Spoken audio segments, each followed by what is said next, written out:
I love my wife, but $18 million is missing from Carter Industries, and every authorizations carries her name. Conrad, you believe I stole from my own father's company? I believe evidence has to matter, even when it destroys something you love. Conrad, I'm carrying your child. And I will not bury evidence for anyone, not even my wife. Officers, do what you came to do. Call Bennett. Tell him to open my father's envelope. What envelope? The one we were never supposed to need. Keep every camera running. Elise? No. Let them remember what you chose. Is it done? She's out of the company. Dad? Go back to bed, Marcus. Welcome to Tales Through Time, where love is tested, secrets are exposed, and even broken hearts can find their way home. By midnight, half the city had already decided who Elise Carter Vance was. A thief, a spoiled heiress who had inherited more than she deserved, and finally become careless enough to lose it. A woman so protected by wealth that her own husband had been forced to choose justice over marriage. The ballroom videos spread everywhere, Conrad standing beneath crystal chandeliers with the evidence in his hands, Elise protecting her pregnant belly while officers approached, her husband refusing to shield her simply because she was his wife. To strangers, Conrad Vance looked honorable. Elise knew only that the man who had slept beside her for 8 years had watched strangers take her away. Mr. Samuel Bennett arrived shortly before dawn. He had served Elise's father for more than 30 years. He was silver-haired now, slower when he walked, and even more dangerous when someone underestimated him. He asked almost nothing in front of the investigators. By morning, Elise was released while the financial case continued. Bennett drove her away himself. Not to Carter Industries. Conrad had already suspended her access. Not to the sprawling home she shared with her husband either. Security had been instructed that until the investigation was resolved, Elise was not permitted inside without advance approval. So Bennett drove her to the old Carter family house, the home where her father had spent his final years, the home Elise had barely entered since his funeral. The first thing she saw inside was his walking stick beside the umbrella stand. That broke her. She sat on the edge of the old sofa and cried so quietly that Bennett pretended to be busy removing his coat. When she finally looked up, her face was swollen. "Did you bring it?" Bennett placed a thick sealed envelope on the coffee table. Her father had given it to him years earlier with a peculiar instruction. Open it only if someone ever attempted to separate Elise from control of Carter Industries. Until that morning, Elise had considered it one of her father's unnecessary precautions. She broke the seal. Inside were original trust documents, ownership certificates, and one handwritten note. Bennett passed the note to her. Her father had written, "Management may be entrusted. Ownership may not. Never confuse the person you love enough to empower with the person entitled to inherit what is yours." Elise read it twice, then folded it carefully. The documents did not prove she was innocent of stealing $18 million, but they proved something Conrad had apparently misunderstood. He had enormous management authority because Elise had trusted him with it. He ran Carter Industries. He represented Carter Industries. He had become the public face of Carter Industries. But he did not own Carter Industries. The controlling Carter shares remained protected inside Elise's family trust. Bennett leaned back. "Conrad can remove your office key. He cannot remove your name from what your father built." Elise stared at her father's handwriting. "Why did he never tell me?" "He trusted your marriage." Bennett paused. "He simply trusted documents more." Her phone rang. "Conrad." Elise stared at his name before answering. His voice was almost tender. "Elise, I need to know you're all right." She looked around the house where she had been forced to sleep because her husband had barred her from her own home. "You had me arrested. I allowed an investigation. In front of 400 people. The evidence was already going to become public." He sounded reasonable. That somehow made it worse. Then Conrad changed the subject. "Dr. Reeves has been trying to reach you." Elise frowned. "With the shock your body has taken, you need to see him immediately." Dr. Malcolm Reeves had supervised nearly every fertility treatment Elise had received for years. Conrad had found him. Conrad trusted him. Conrad had sat beside Elise through countless appointments and held her after countless disappointments. Now, after publicly abandoning her, He seemed intensely concerned that she returned to that same doctor. "The baby is innocent in all this," Conrad said. Elise's fingers tightened. "So am I." She ended the call. That afternoon, she told Bennett she wanted another doctor, someone Conrad did not know, someone Carter Industries did not employ, someone with nothing to gain from telling Elise what she wanted to hear. Dr. Julian Mercer was not what she expected. He was handsome enough that Elise noticed despite herself, but there was nothing polished for a camera about the way he spoke to her. He read first, examined second, explained third. He checked the baby carefully before finally turning toward Elise. "The pregnancy looks healthy." Elise closed her eyes.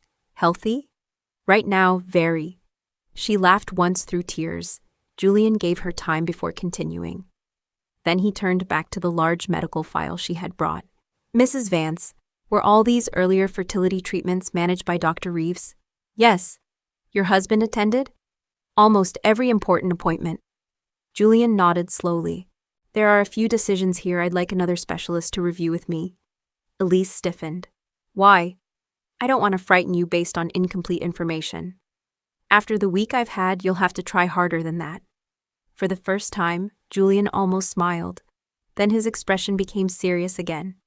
"There are treatment changes here that don't make immediate sense to me." "What kind of changes?" "Periods when your reproductive markers were improving, and the treatment was suddenly altered." Elise stared. "Could that have prevented pregnancy?" "It could have reduced the chances." The words landed quietly. That made them more frightening. Elise remembered Conrad sitting beside her on bathroom floors while she held negative pregnancy tests. Conrad kissing her forehead after another failed treatment. Conrad whispering that he would love her even if they never had a child. Julian noticed her expression. He closed the file, one question at a time. She looked at him. "You haven't asked whether I stole $18 million. That's not the question you came here for." It was such a simple answer. Elise would remember it. For the next several days, she disappeared from public view. Her pregnancy remained healthy. Bennett advised her not to announce it. The newspapers speculated that the stress had caused complications. Conrad called Bennett once, only once. "Did she lose the baby?" Bennett responded carefully. "Elise's medical information is private." Conrad never called her directly to ask. And when the rumors grew darker, Elise allowed them to grow. For the first time since her arrest, she possessed information Conrad did not. She decided to keep it that way. A week later, Bennett received a photograph from someone inside Carter Industries. Helena. She had entered the company under her maiden name as a strategic consultant. No announcement, no public relationship to Conrad. Just a sophisticated woman quietly appearing where Elise had once stood. 3 days later, Marcus arrived. 20 years old, handsome, well-mannered. Introduced as one of several promising young candidates entering a new executive development program. Except Conrad did not treat him like the others. At an internal reception, Conrad kept Marcus beside him. He introduced him personally. He corrected people who failed to remember the young man's name. And when an older executive joked that Conrad appeared to be grooming himself a successor, Conrad laughed. Marcus did not. He glanced toward a large portrait of Elise hanging in the reception hall. The woman accused of stealing millions from the company. The woman whose husband had somehow already begun creating a future without her. For the first time, Marcus felt uncomfortable about the future his father had promised him. He said nothing. Not yet. Bennett brought Elise another set of documents several days later. This time, they sat at the kitchen table. One marriage certificate, one divorce decree, one birth certificate. Elise studied Helena's name, then Conrad's, then Marcus's. Marcus had been born 20 years earlier. There was no possibility of misunderstanding. Conrad had a son long before he ever met Elise. Elise looked at Bennett. Helena was his wife. Yes. How long before he met me did they divorce? Months. Elise went still. Bennett placed another file beside her. Mortgage payments, insurance, school tuition, travel costs, a private house, all paid by Conrad throughout the 8 years he had supposedly built a life with Elise. She stared at the records. So he didn't leave Helena and later go back to her. No, he never really left. Bennett remained quiet. Elise stood abruptly and walked toward the sink. Her hands gripped the edge. I thought the worst thing I could discover was another woman. Her voice trembled. But she was there before me. That was different. Cheating could happen after love. This looked like preparation. 8 years of marriage suddenly acquired a question Elise had never imagined asking. Had Conrad fallen in love with her and betrayed her later? Or had he approached her already knowing exactly what she owned? The next important answer did not arrive inside another folder. Bennett took Elise into her father's garden. The August afternoon was quiet. Her father had planted most of the trees himself, and Elise remembered following him between them as a little girl, while he explained which ones would outlive them both. Bennett carried only one page, a succession clause from the Carter family trust. He handed it to her beside the old stone bench. If you died without biological descendants, your surviving spouse could eventually receive a substantial controlling interest. Elise read it. Conrad, yes. And if I have a child? Bennett looked down at her stomach. The spouse is bypassed. Elise's breathing changed. The controlling Carter legacy remains with your bloodline. Your child becomes the protected next beneficiary after you. Elise sat down. For years, Conrad already had a son he had promised a future. For years, Elise had been unable to conceive. And as long as she remained childless, Conrad stood directly between Carter Industries and Marcus. Then Elise became pregnant. Her hand moved slowly over her belly. The baby didn't just change our marriage. No. It changed what Conrad could inherit. Bennett sat beside her. Elise looked toward the trees her father had planted. He knew someone might come after this. Your father knew wealth changes the behavior of people who believe they're entitled to it. Elise's eyes filled. He wasn't protecting the company from Conrad. Bennett shook his head. He was protecting your child from whoever came after him. That was the moment Elise stopped viewing the pregnancy only as the child she had longed for. Her baby was also the one thing Conrad had apparently never planned for. That same evening, Helena stood inside the home Conrad had secretly maintained for years. Conrad poured himself a drink. Helena watched him. You said this would be over quickly. It will be. And the pregnancy? Conrad's expression hardened. Helena lowered her voice. You said it wouldn't get this far. It wasn't supposed to. Neither of them noticed Marcus approaching the living room. He stopped before entering. Helena continued. What if the rumors are wrong? What if the child survives? Conrad stared into his glass. Then everything we waited 8 years for goes to that child. Marcus froze. Helena whispered, including Marcus's future. Conrad looked at her, especially Marcus's future. A floorboard creaked. Both adults turned. Marcus had already stepped back into the hallway. He returned upstairs without letting them know what he had heard. But for the first time in his life, the promise his father had made him sounded less like love and more like motive. Elise returned to Julian's clinic several days later. This time, he had asked another fertility specialist to review the historical records independently. Julian did not soften what they found. There's a pattern. Elise sat very still. Several times, when your body appeared to be moving toward a healthy conception window, the treatment changed. By accident. I can't tell you intent. Could someone have deliberately made it harder for me to conceive? Julian met her eyes. Yes. One word. Elise looked away. For 8 years she had apologized to Conrad. She had said she was sorry every time another treatment failed. She had cried against his chest while he told her she had nothing to apologize for. Now she whispered. What kind of man comforts his wife for a wound he helped create? Julian did not answer. He asked instead, Do you want company or privacy? Elise looked at him. Company. He sat down, no hand on her shoulder. No speech about how strong she was. No promise that everything would be fine. He simply stayed. And somehow that felt safer than every grand reassurance Conrad had ever given her. Conrad's confidence grew. The criminal case against Elise still appeared strong publicly. She remained away from Carter Industries. The pregnancy was widely presumed lost. Then Mrs. Hall, the housekeeper who had worked for Elise since before her marriage, called Bennett. She was crying. Helena had moved into Elise's marital home. Not officially, but her dresses hung in Elise's wardrobe. Her cosmetics covered Elise's dressing table.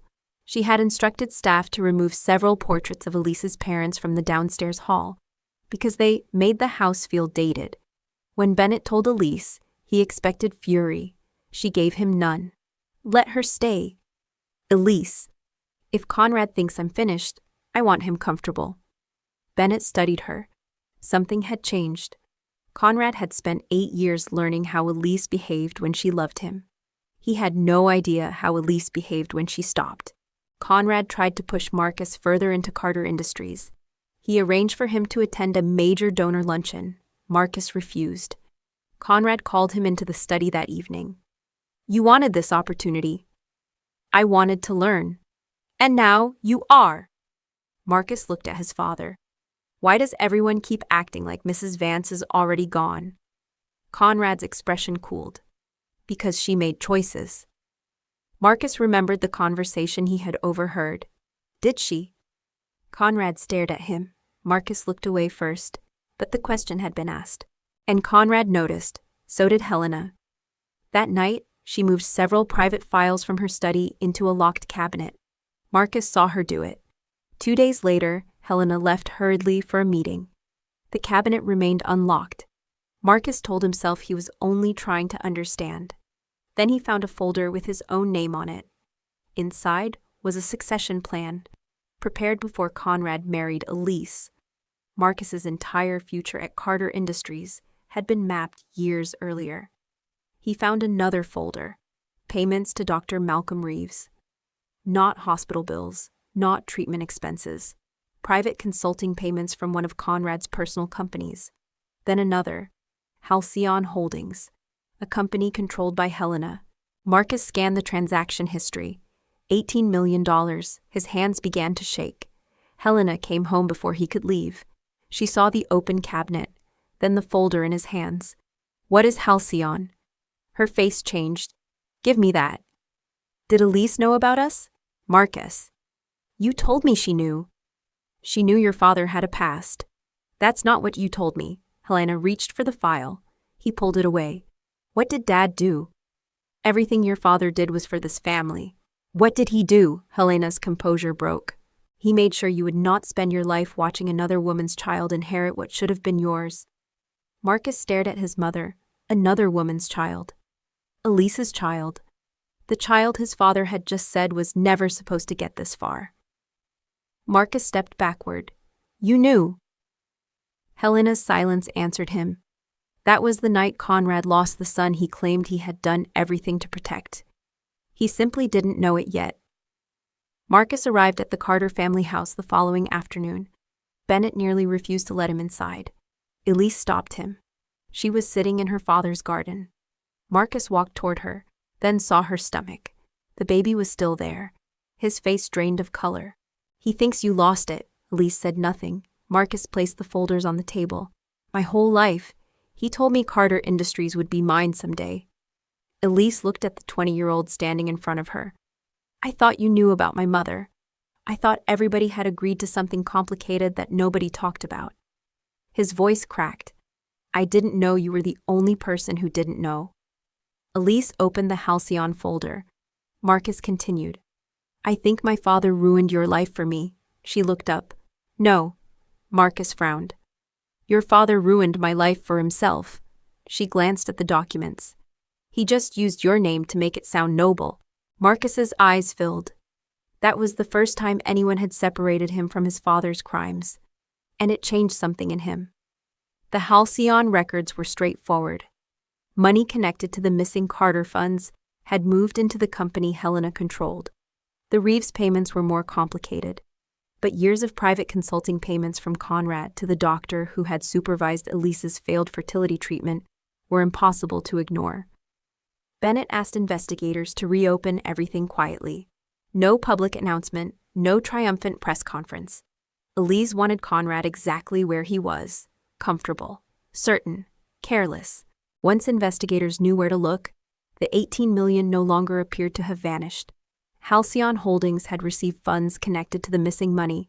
The electronic approvals bearing Elise's authority did not match the protected original verification logs retained under the Carter Trust system. Conrad had spent years working beside Elise. He knew her signatures, her processes, her habits. Her passwords had changed, but his access to the systems around them had not.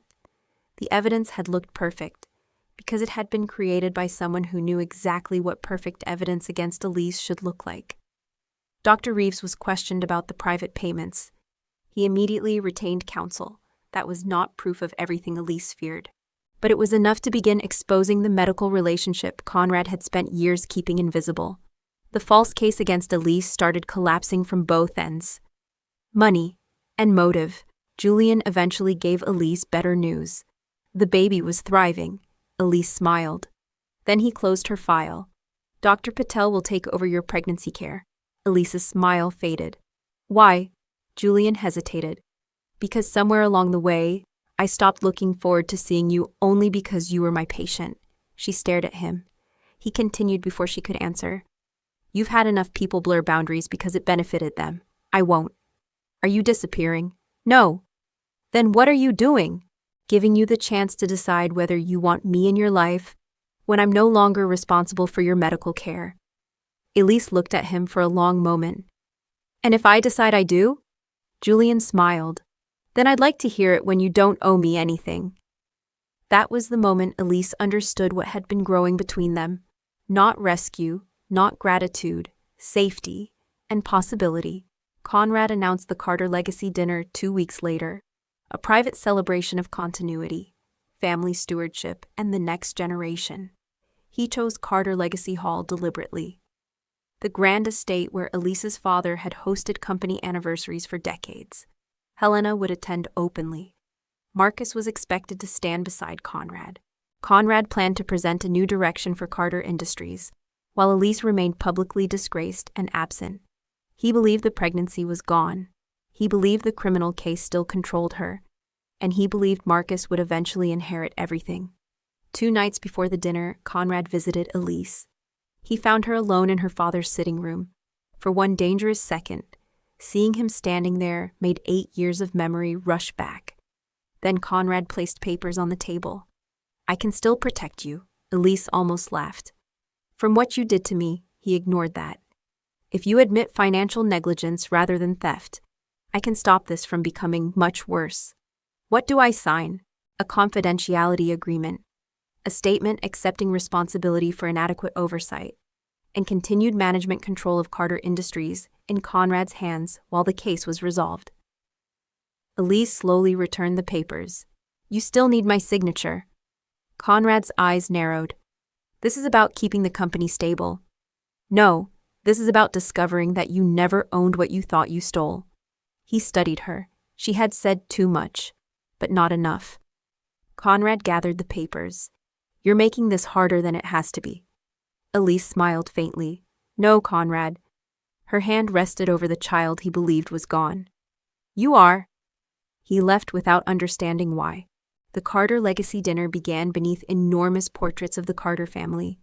By 8 o'clock, Conrad stood before dozens of senior employees, family friends, and business partners. Helena stood nearby in an elegant navy gown. Marcus had arrived, but he refused to stand beside his father. Conrad noticed. He proceeded anyway.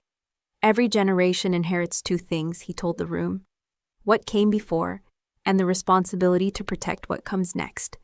He raised his glass. To the next generation, a woman's voice answered from the entrance.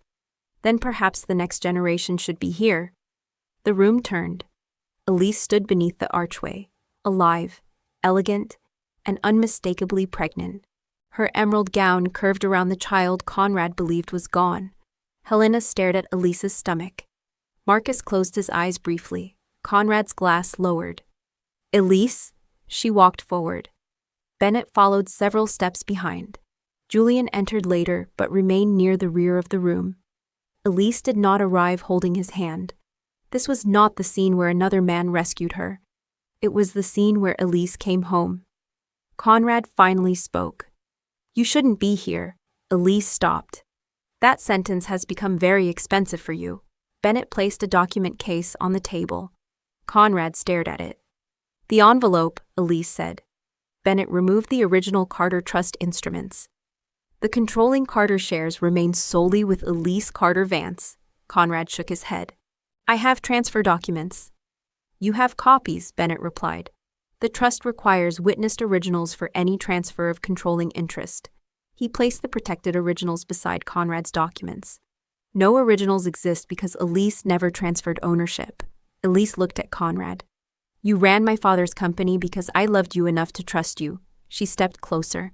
You mistook permission for ownership. Then she turned. Helena. The room changed. Helena froze. Elise continued calmly. Or should I say Helena Vance? Murmurs spread. Conrad stepped forward. Leave her out of this. Elise looked at him. You never did. Bennett placed the marriage certificate and financial support records on the table. For 8 years, Conrad maintained the woman he had divorced shortly before pursuing Elise. Marcus stepped forward. And he promised me her company before he married her. Conrad spun toward him. Marcus. His son placed Helena's files beside Bennett's. You told me to trust you. Conrad's face hardened. Marcus continued. You just never told me what trusting you required someone else to lose. Bennett opened the Halcyon file. The missing $18 million did not end in accounts controlled by Elise. He looked toward Helena. They entered Halcyon Holdings. Helena's face drained. A company controlled by Helena. Conrad's composure began cracking. Then Bennett opened the Reeves records. And investigators are now examining years of private payments from Conrad's personal interest to Dr. Malcolm Reeves. The room became silent. Elise looked directly at her husband. This is the part I wanted you to hear from me. Conrad's eyes moved toward the door, then back to her. For 8 years, I cried because I thought my body was failing us. Elise? You sat beside me, he said nothing. You held me after failed treatments. Her voice remained steady. You told me you loved me whether I ever became a mother or not. Conrad looked away. Elise stepped closer. Look at me, he did. You knew. It wasn't that simple. It was simple enough for you to keep doing it. I was trying to protect Marcus. Conrad stopped. Marcus stared at his father. Conrad seized the justification. Yes. He looked around the room. I had a son before Elise. I had responsibilities before Elise. I refused to pretend he stopped mattering simply because I married someone wealthier. Marcus's expression hardened. Then why did she have to stay childless? Conrad looked at him. Marcus continued. Why did she have to be arrested? Marcus, you don't understand. I understand that you promised me something that belonged to her. Conrad stepped toward his son. I did everything so you would have a future. Marcus shook his head. No. His voice cracked. You did what you wanted and put my name on it, Helena whispered. Marcus. He ignored her. Conrad's frustration exploded. You think I sacrificed 20 years for nothing? Marcus looked at Elise, then at her unborn child, then back at his father. If that company required destroying her to give it to me, a beat. I don't want it. That was the moment Conrad truly lost. Not when Bennett produced the documents. Not when Elise walked in pregnant. When the son he had used to justify everything refused the prize. Helena looked at Conrad differently.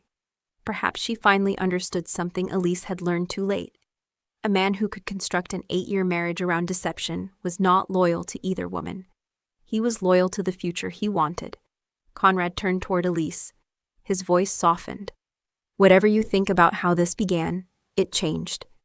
Elise stared at him. What changed? You. He swallowed. Us. He stepped closer. I did love you.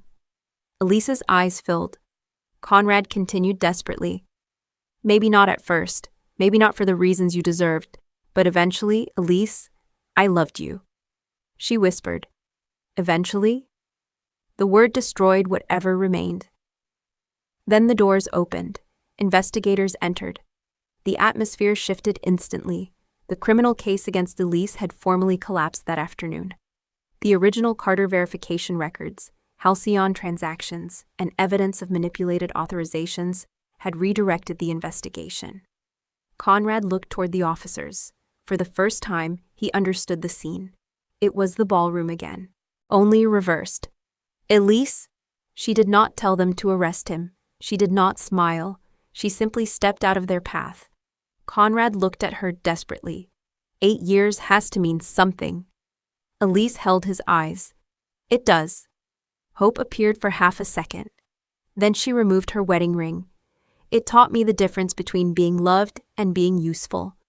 She placed the ring in his palm. Conrad's fingers closed around it. You loved what I gave you before you ever learned to love me, her voice softened.